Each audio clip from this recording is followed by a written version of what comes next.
Sayang Egy cedera jadi 29 yang berangkat. Nah, nanti akan dipilih lagi itu 23 pemain. Kita tahu banyak pemain-pemain juga yang dari Eropa atau dari Amerika itu masih melakukan pertandingan tanggal 15 dan 16. Jadi kebanyakan rencana tim U17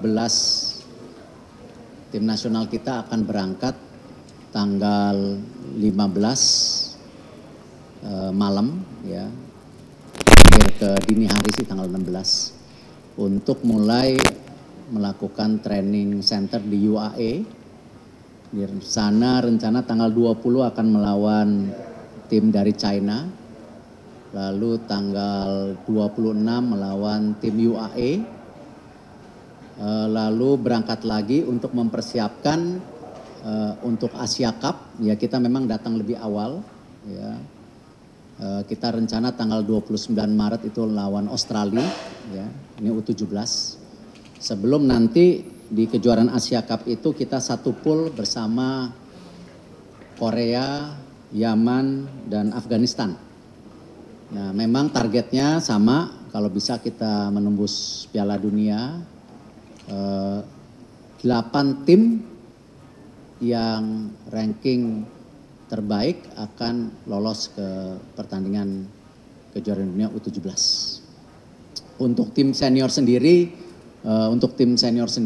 insya Allah akan mulai berangkat sebagian dari timnya, officialnya yang kemarin sudah mendarat.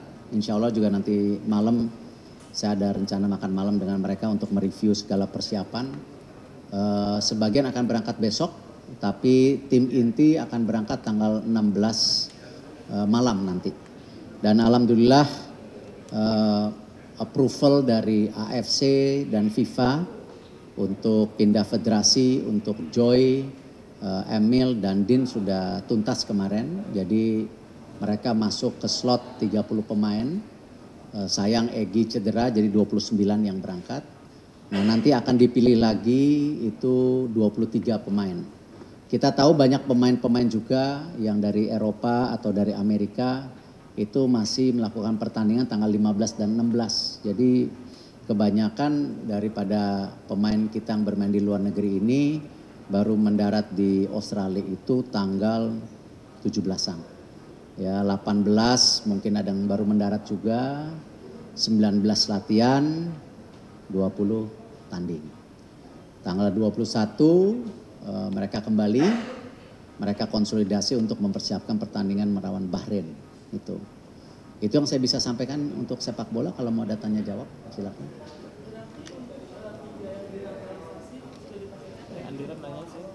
Ya, yang 3 naturalisasi sudah dipastikan ready melawan Australia. Cuman tentu karena register 29 pemain, ya, mesti 30 karena 1 cedera Egy. Ya tentu pemilihannya itu tergantung dari kepelatihan ya, yang memutuskan nanti.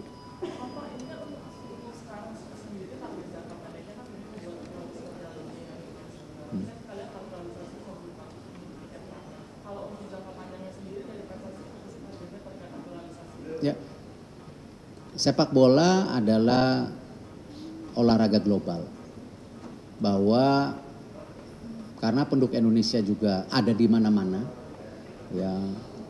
Ada di Qatar, ada di Belanda, ada di Australia, kan ini hampir 280 juta, belum dihitung di luar negeri.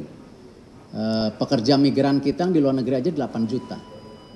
Ya, kita tahu banyak negara sekarang mengadop bagaimana para pemain keturunan itu bisa memperkuat negaranya. Kita bisa lihat kemarin Perancis seperti itu, ya kan. Kita bisa lihat juga kalau kita lihat untuk Filipina juga seperti itu untuk membangun tim perempuannya ya. Kita lihat Yamal juga mesti pilih antara Maroko dan Spanyol, itu pemain U17 yang saya rasa semua negara yang di dalamnya ada darahnya ingin pemain itu bergabung. Artinya sama, momentum yang seperti saya paparkan di DPR waktu itu bahwa kita mau ke Piala Dunia itu tahun 2030 lebih.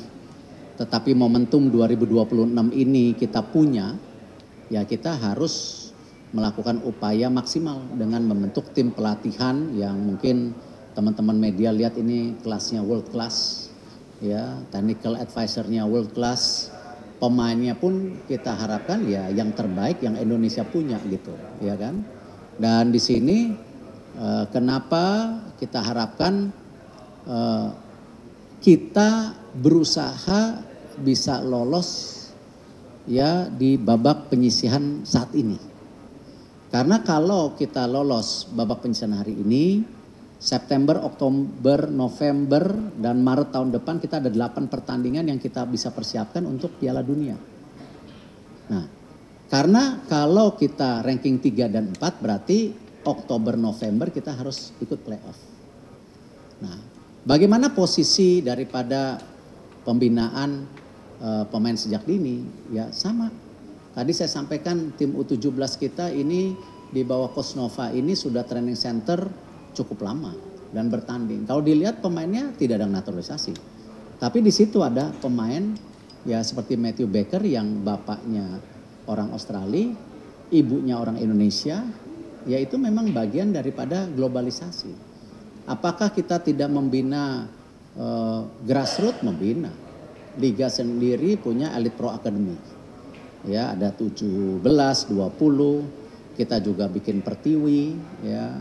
Suratin, semua kita lakukan. Jadi ya kembali ya kalau ditanya program naturalisasi seperti ini ya ini fleksibilitas saja. Ya kalau memang pemainnya ada ya silakan ya, tetapi bukan berarti ini menjadi sekedar quick win, tapi memang kebetulan ada gitu. Pak, ini kan PSSI udah umumin tim pelatih timnas nih Pak, fisik, fisioterapi, video analis. Banyak susah kan namanya. Dari luar semuanya Pak, kenapa nih Pak belum ada yang asal Indonesia? Apakah belum ada yang cocok sama Pak? Jadi memang sesuai dengan kesepakatan oleh Patrick dengan tim, dari 8 yang kemarin diinterview, mereka akan coba didik untuk menjadi bagian daripada tim. Karena ini kan tentu Coach Patrick harus mengkisin pemain, mikirkan juga para asisten, kan waktunya sangat bersamaan. Jadi kasih waktu untuk mereka mereview, beradaptasi, dan juga meningkatkan kualitas daripada asisten yang kita punya yang bagus-bagus tapi perlu standar yang lebih tinggi. Jadi emang perlu waktu saja, bukan berarti kita tidak punya. Ya. Jadi yang dari Indonesia tetap direkrut ya Pak? Yes, yang pasti mungkin mungkin besok ada pengumuman, ada 1 yang akan bergabung dari Indonesia.